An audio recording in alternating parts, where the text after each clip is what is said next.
Hey guys! Today we're diving into another truly horrifying case. If you want to support my channel, make sure to subscribe and stay active. It really helps me out. I'd be super grateful for that. Let's get started. On April 6th, 2009, near Bridgend in South Wales, a truck driver pulled over to the shoulder of National Road A48. Just a few yards from the highway, at the bottom of a small ravine, he noticed an old suitcase partially concealed by tall grass. The unusual placement and shape of the suitcase sparked his curiosity. Deciding to inspect it, he unzipped the bag and was horrified to find a human hand. Shocked by the discovery, the driver immediately contacted emergency services. Kirsty Wilkinson was born on June 19, 1984, in Coventry, England. Her parents, David and Catherine Wilkinson, were already raising two daughters, Kirsty's older sisters, Sonia and Haley. The family enjoyed a close-knit atmosphere, fostering a sense of love and support among all members. Catherine shared an especially warm and trusting relationship with Kirsty. When Kirsty turned 14, the family moved to Bridgend, South Wales. This marked a turning point in her life. The move coincided with her teenage years, introducing new social and emotional challenges. At her new school, Kirsty quickly drew attention for her striking appearance and confident demeanor. Inspired by celebrities she saw in magazines, she began dreaming of a career in modeling. She imagined herself immersed in the world of fashion, surrounded by the spotlight and camera flashes. However, the reality proved more challenging. The modeling industry was highly competitive, and Kirsty struggled to establish a full-fledged career. Her work was limited to occasional amateur photo shoots, which brought little financial stability. Despite this, Kirsty displayed a strong sense of independence, taking on various part-time jobs from a young age. She worked as a waitress, cashier, and even cleaned houses to avoid relying on her parents financially. At 17, Kirsty's circumstances changed dramatically. Facing mounting expenses, she began working at an establishment in Bridgend known for its nightlife and adult entertainment. For Kirsty, this was less of a choice and more of a necessity. She kept this aspect of her life a secret from her family, fearing their judgment. To her mother and sisters, she claimed to work as an administrator for a local business. Using the pseudonym Megan to protect her identity, Kirsty tried to separate this part of her life from the rest of her world. The financial benefits of her new job were significant. She was able to afford her own apartment, cover personal expenses, and even save some of her earnings. However, Kirsty did not take pride in her work. The constant fear of exposure weighed heavily on her, and she struggled with feelings of shame and inner conflict. She longed for a way to leave that chapter of her life behind and start over on a clean slate. Despite her secret job, Kirsty maintained close ties with her family. Her parents saw her as responsible and goal-oriented, completely unaware of the real source of her financial independence. Kirsty continued to create the illusion of a stable and ordinary life, holding on to the hope that one day she could leave her double life behind and pursue her youthful dreams of normalcy and stability. Paul Grabbett was born in 1983 in South Wales. His childhood was marked by constant conflicts and financial instability. His parents frequently argued, often neglecting their son, which left Paul with a sense of being unwanted. From an early age, Paul displayed troubling behavior, clashing with teachers and peers and skipping school regularly. His academic performance was poor, and his parents' attempts to discipline him proved unsuccessful. By his teenage years, Paul began showing a tendency toward aggressive behavior. He was frequently involved in fights and was openly disrespectful toward teachers. His reputation at school worsened until he eventually dropped out, leaving his education incomplete. Around this time, Paul developed an interest in prohibited substances. What began as experimentation with mild substances escalated over time to more severe addictions, which intensified his aggression and isolation. At 18, Paul started working in escort services. Seeking funds for his habits, he offered his services to both women and men. This line of work became his primary income source but came with significant risks. Paul faced threats, aggression, and humiliation, fueling his anger and sense of injustice. This path also drew him into the criminal world, where he formed connections that enabled his destructive lifestyle to continue. Paul's behavior became increasingly hostile. One notable incident involved a dispute with a neighbor whom he accused of damaging his car. Paul not only threatened the woman, but also attacked her with a bat, forcing her to leave the neighborhood. Such incidents were not uncommon, and many people in his community avoided interacting with him. By the time Paul met Kirsty in 2004, he was living an isolated and chaotic life. Escort work, dependency on prohibited substances, and a proclivity for aggression had become central to his existence. His issues with anger management and manipulative tendencies often caused harm to those around him. When Kirsty met Paul, she couldn't foresee how his troubled past would lead to tragic consequences in her own life. In 2004, Kirsty Wilkinson and Paul Grabbett crossed paths at a party held in one of Bridgen's nightclubs. Kirsty was 20 years old and Paul was 21. Both were at challenging points in their lives. Kirsty continued working at an establishment she kept secret from her family, while Paul was deeply entrenched in substance dependency and survived on irregular income from escort services. Despite their differences, a connection developed between them, initially based on mutual attraction.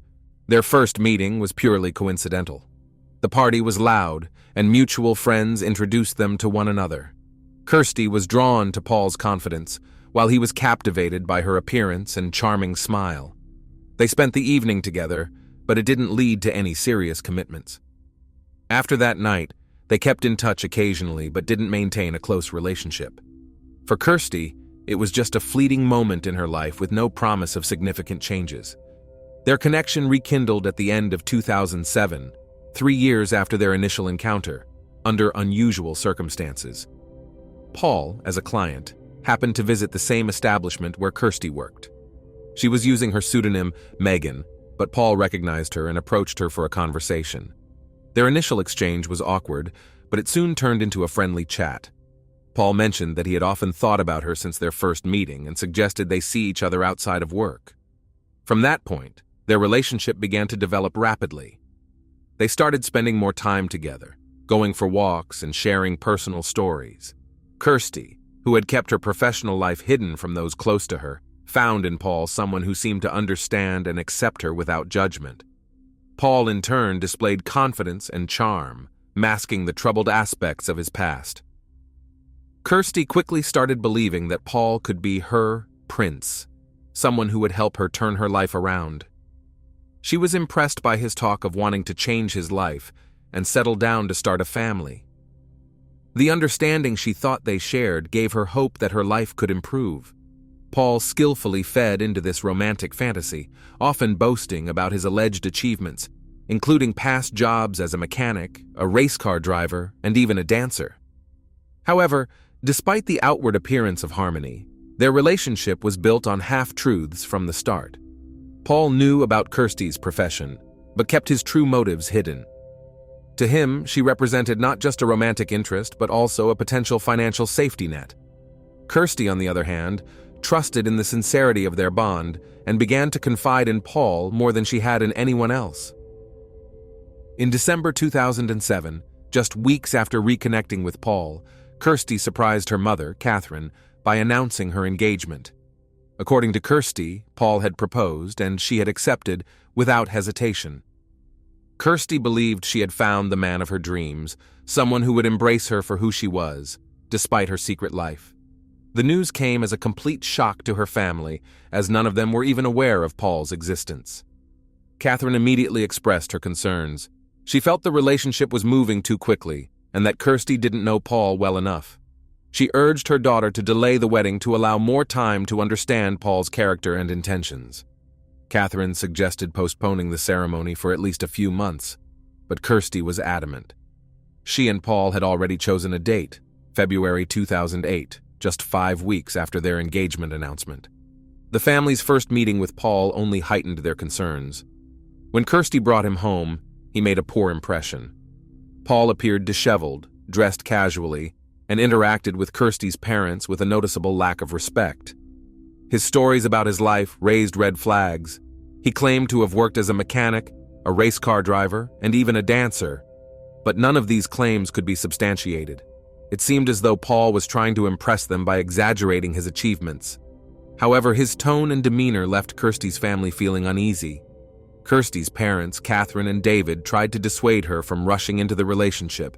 They pointed out that Paul seemed unreliable and that their relationship was progressing too quickly. Kirsty's older sister, Sonia, also voiced her concerns, remarking that Paul came across as manipulative. Despite their efforts to convince her otherwise, she firmly believed Paul was her only chance at a happy future. Kirsty had always been a dreamer and a romantic. From a young age, she envisioned a beautiful wedding and a large family. The lifestyle she had been leading left her feeling empty, and she hoped that marrying Paul would mark the beginning of a new chapter. Determined to follow her dream, she ignored all the warnings. She even convinced herself that her loved ones simply didn't understand her feelings. Despite their reservations, Kirsty's family chose to support her on her wedding day. The ceremony took place in February 2008. Her parents and sisters attended, though their smiles masked their unease. Paul, on the other hand, appeared pleased and confident. For Kirsty, it was the day her dreams came true, but for her family, it marked the start of her growing estrangement.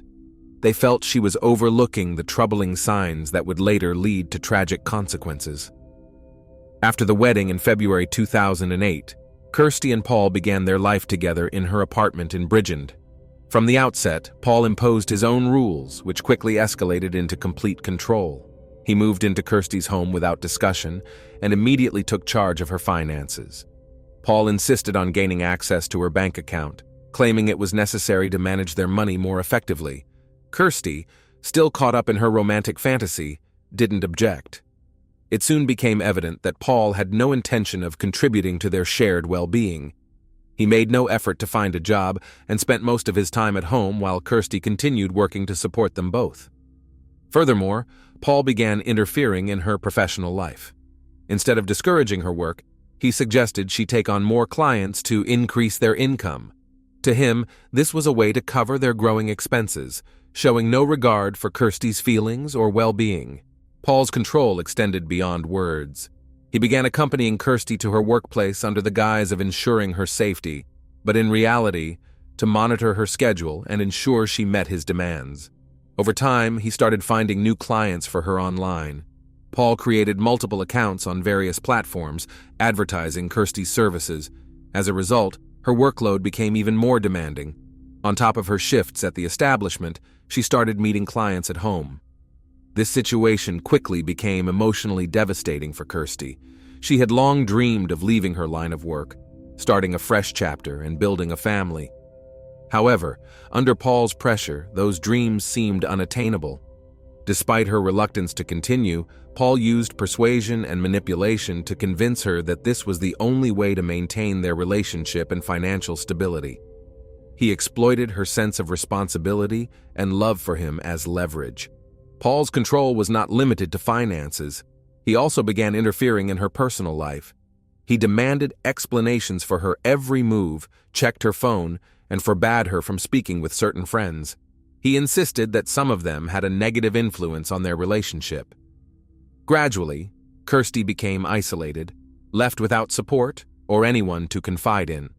The early signs of Paul's manipulative behavior included his attempts to undermine Kirsty's confidence. He made comments about her appearance, pointing out perceived flaws, and instilled the belief that she couldn't succeed without him. These remarks chipped away at her self-esteem, making her increasingly dependent on him. Paul also exhibited extreme mood swings, shifting from tenderness and care to irritation and aggression, further deepening Kirsty's sense of insecurity. As time passed, Paul became even more assertive. He began introducing others into their personal life under the pretext of adding variety to their relationship. Kirsty was firmly against this idea, but to avoid conflict, reluctantly agreed. However, such situations only deepened her internal turmoil. She began to feel as though her body and life no longer belonged to her. Kirsty tried to maintain the appearance of a normal family life, but inside, she was consumed by doubt and fear. Paul continued to assert his dominance, completely disregarding her feelings and needs. She frequently recorded her thoughts in a journal, but she lacked the strength to stand up against Paul's growing control. Her life had become a constant struggle to hold on to what little independence she had left, all while enduring relentless pressure and manipulation from Paul. Over time, Paul's controlling behavior escalated into overt aggression. The first instances of physical confrontations occurred a few months after the wedding. One evening, Paul, upset that Kirsty hadn't earned what he considered enough money, started an argument that turned into shoving and striking her. For Kirsty, it was a shocking experience, but Paul quickly apologized, promising it would never happen again. However, his apologies were merely temporary. Soon, these episodes became regular, and the severity increased. Paul began using aggression as a tool to break Kirsty's will. When she refused to comply with his demands, he would escalate from threats to physical actions. One such instance occurred when Kirsty attempted to discuss her desire to leave her job at the establishment. Paul rudely interrupted her, called her ungrateful, and struck her. Afterward, he tightened his control, further restricting her ability to make decisions independently. Kirsty's mother, Catherine, began suspecting that her daughter was unhappy in her marriage. She tried to have an open conversation with her, but Kirsty either avoided the topic or diverted the discussion. Sensing danger, Catherine warned her that Paul could pose a serious threat to her safety. However, Kirsty dismissed these concerns, convinced that she could change the situation with patience. Kirsty's inner doubts grew, but she clung to the hope that things might improve. Her diary entries revealed that she recognized the toxic nature of her marriage, but couldn't muster the strength to leave. Fear of the unknown, feelings of guilt, and her psychological dependence on Paul kept her trapped in a relationship that was steadily eroding her sense of self. On March 28, 2009, Kirsty and Paul decided to spend the evening with friends at a nightclub in Swansea. Throughout the night, they consumed alcohol and other substances, which was not unusual for them. According to witnesses, there were moments of tension between the couple, leading to periodic arguments. Paul appeared irritable, while Kirsty seemed to be avoiding conflict. The night culminated in a heated argument close to midnight, after which Paul left the party and went home alone, leaving Kirsty with their friends. Not wanting to follow him immediately, Kirsty decided to stay and finish the evening with her friends. They later described her as appearing tired and downcast, but trying not to show her emotions. Late that night, Kirsty called a cab to take her home. The taxi driver later stated that he dropped her off at the house, where she confidently walked inside. This was the last time anyone saw her alive. The following day, Paul told Kirsty's mother, Catherine, that his wife had left early that morning, supposedly taking some belongings and cash. He claimed he hadn't heard anything because he was asleep. Paul also suggested that Kirsty might have gone to see another man. Catherine found his story suspicious, since Kirsty had left behind her bank cards and personal items, an unusual move for someone planning to start a new life. Another suspicious detail came to light when it was revealed that Kirsty had attempted to call emergency services during the night, but the call was disconnected due to a poor signal. Police later discovered that, around the time Kirsty allegedly left, neighbors reported hearing muffled screams and sounds of a struggle. These facts, combined with the lack of any evidence suggesting she left voluntarily, led her family and investigators to suspect foul play. After Kirsty was reported missing, the police immediately launched an investigation. The primary suspect was her husband, Paul Grabbett, as his behavior had raised concerns from the start. Paul claimed he had been asleep during the night and noticed the next morning that Kirsty had taken a few belongings and left. However, his version of events didn't align with the facts. Kirsty had left behind her bank cards and other important personal items, which contradicted the idea that she had left intentionally. During the initial search of their home, police noticed some suspicious changes. Part of the living room ceiling had been freshly painted, and a carpet that used to be in the room was missing. Paul explained this by saying Kirsty had wanted to redecorate, but the explanation seemed implausible. Neighbors reported hearing muffled cries, sounds of a struggle, and noise resembling the movement of a heavy object during the night. No one contacted the authorities at the time, assuming it was just a domestic argument. A crucial clue came from Kirsty's failed attempt to call emergency services on the night she disappeared.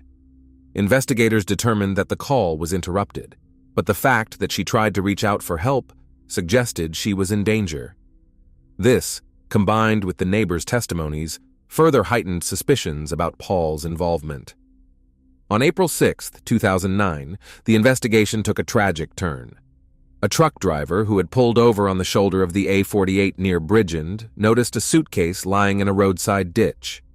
The unusual appearance of the item caught his attention.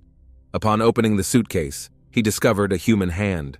Horrified, he immediately contacted the police.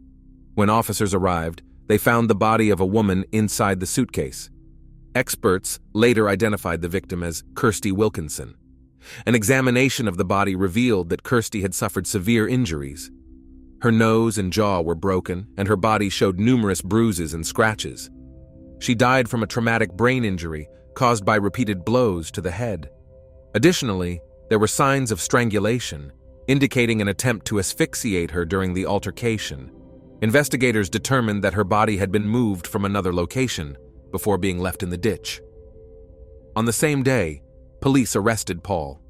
During interrogations, he denied any involvement, claiming he had no knowledge of Kirsty's whereabouts after she left. However, his nervous demeanor raised further suspicion. Investigators also discovered that the day after Kirsty's disappearance, Paul used her bank card to withdraw money and visited a massage parlor, actions that appeared highly suspicious under the circumstances. Testimonies and forensic evidence revealed the tragic timeline of the crime. On the night of Kirsty's disappearance, an argument broke out between her and Paul. Paul attacked her, striking her multiple times and attempting to strangle her. After Kirsty's death, Paul moved her body to the living room, where he tried to fit it into a suitcase.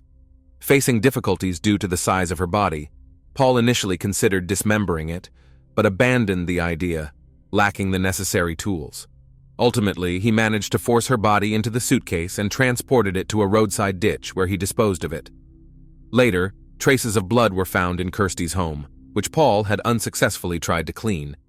Paint stains on the ceiling were discovered, covering splatter marks. These pieces of evidence, combined with witness accounts and Paul's behavior, became crucial in proving his guilt. Kirsty's diary entries further revealed her fear of Paul and her desire to leave, reinforcing the accusations against him. The trial of Paul Grabbett began in early 2010. Prosecutors presented a detailed timeline of events based on evidence collected by police and witness statements. Key pieces of evidence included the bloodstains in the living room, which Paul attempted to conceal by repainting the ceiling and removing the carpet. Forensic experts confirmed the blood matched Kirsty's and indicated a violent confrontation. Injuries on her body showed signs of severe aggression. Witnesses, including neighbors, reported hearing sounds of a struggle and muffled cries from the house on the night Kirsty disappeared. A taxi driver confirmed he dropped Kirsty off at her home shortly before her death. Police presented records of Kirsty's call to emergency services that failed due to a poor signal, indicating she had tried to seek help. Another critical piece of evidence was Paul's use of Kirsty's bank card for transactions, including withdrawing money and visiting a massage parlor after her death. During the trial, Kirsty's diary entries were read aloud. In them, she described her fear of Paul, his manipulative behavior, and his aggression. These records painted a picture of a life filled with control, intimidation, and financial exploitation. Prosecutors emphasized how Paul dominated Kirsty's life, disregarding her safety and well-being. Paul denied any wrongdoing, claiming Kirsty left their home voluntarily and suggesting her death was caused by an unknown person. However, his account was contradicted by evidence and witness statements. Investigators also uncovered that Paul had attempted to craft an image of a carefree husband, telling others that Kirsty had run off with another man. After a lengthy trial, the jury found Paul guilty of committing the crime. The judge highlighted the exceptional cruelty of the act, its selfish motives, and Paul's complete lack of remorse. On February 4, 2010, Paul Grabbett was sentenced to life in prison with a minimum term of 19 years. While the sentence brought some relief to Kirsty's family, it could not undo their devastating loss. The trial revealed details about Kirsty's life that her family had never known. They were overwhelmed with grief and guilt, believing they could have prevented the tragedy.